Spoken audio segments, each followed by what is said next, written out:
Kunwari, Mhm. 20,000 yung kanyang sinesweldo. Kunwari po Mm. ay nakaka-11 months pa lang siya. So parang Mhm. lalabas po ba ay, okay, so the 20,000 divided by 12, ayan. Ah, So babawasan yung opo, twenty thousand ng kung 1,666.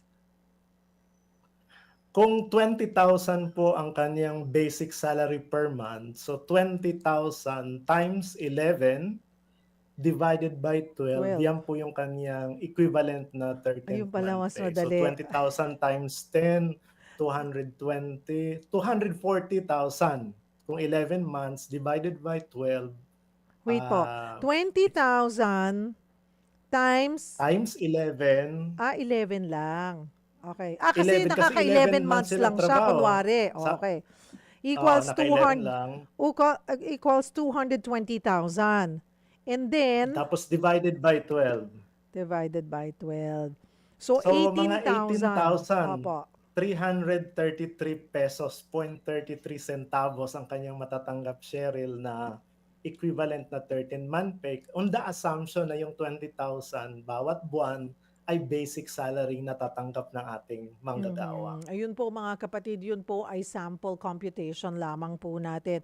So ang mangyayari na computation po ninyo ay yung basic pay nyo, whatever basic pay, and then Mhm. you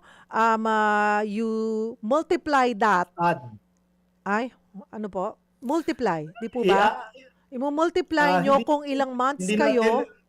Hindi natin nire-recommend, Cheryl, yung multiply kasi may mga months na hindi eksaktong 20,000 ang nakukuha nila. May mga manggagawa tayong umabsent, na late, siyempre bawas sila sa kanilang basic salary.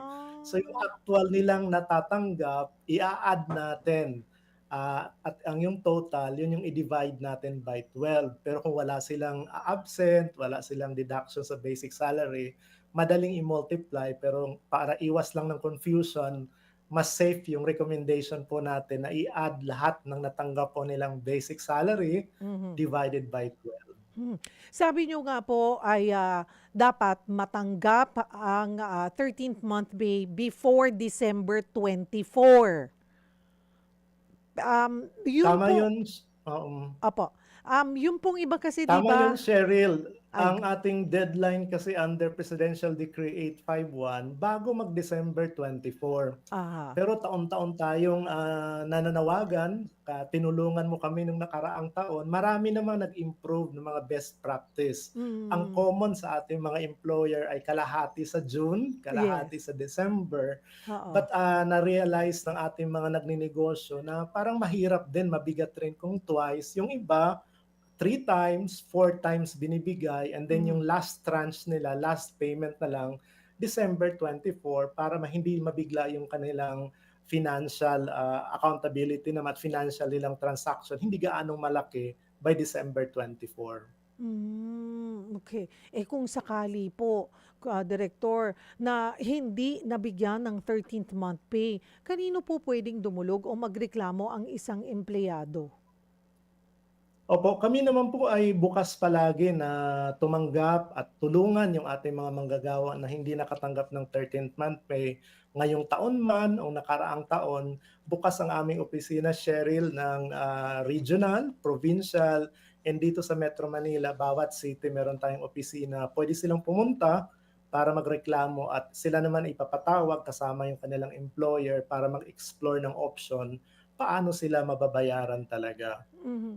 Meron po bang mga kumpanya or puwede po ba, ina-allow po ba yon na, kung mapapatunayan na talagang hindi namin kaya magbigay ng 13th month, puwede ba kaming ma-delay ng kaunti or puwede bang partial muna, 'pag nakasingil na or 'pag, yung kumbaga magbibigay sila, maglalatag sila ng scheme na para Mhm. ma-fulfill nila yung kanilang obligasyon na magbigay ng 13th month pay?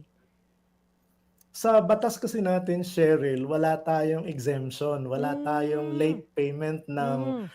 13th month pay. Kaya nung nakaraang mga taon sa tulong ng ninyo at tulong ng ibang media organization, sinasabi natin latest na yung payment ng December 24. Pero nakakarating din sa atin yung mga reklamong ganyan, katulad nung sa Region 5 na nasalanta yung mga employer ng kalamidad, na nagsasabi sila kung nagre-request sila kung pwedeng deferred payment, installment, pero sinasabi natin na kung ang mga negosyante ay nahirapan dahil nabiktima sila ng kalamidad, mga manggagawa natin hindi lang nawalan ng hanap buhay, nawalan pa ng mga kamag-anak, nawalan sila ng kanilang mga bahay. So the more important silang nangangailangan ng tulong sa atin. Kaya sinasabi din ni Secretary Laguesma na sa mga instances na ito, dapat mag-usap talaga. Hindi puwedeng depensa yung nalugi, walang kinita, at maging transparent yung mga employer sa ating mga empleyado. Mag-usap at the bipartite level. Meron naman tayong mga Labor and Management Committee. Doon talaga pag-usapan at paano sila makaka-come up ng win-win solution, but without sacrificing naman yung entitlement ng ating mga manggagawa under sa ating Presidential Decree 851. Mga kapatid, Cheryl Cosim po. Dito na tayo sa totoo. Dito tayo sa True FM. Mag-subscribe and follow po sa ating social media accounts. Hanapin lamang po ang True Network PH. Siyempre, kompleto yan. Nandyan po kami sa Facebook, sa Instagram, sa X, YouTube, TikTok, and podcast.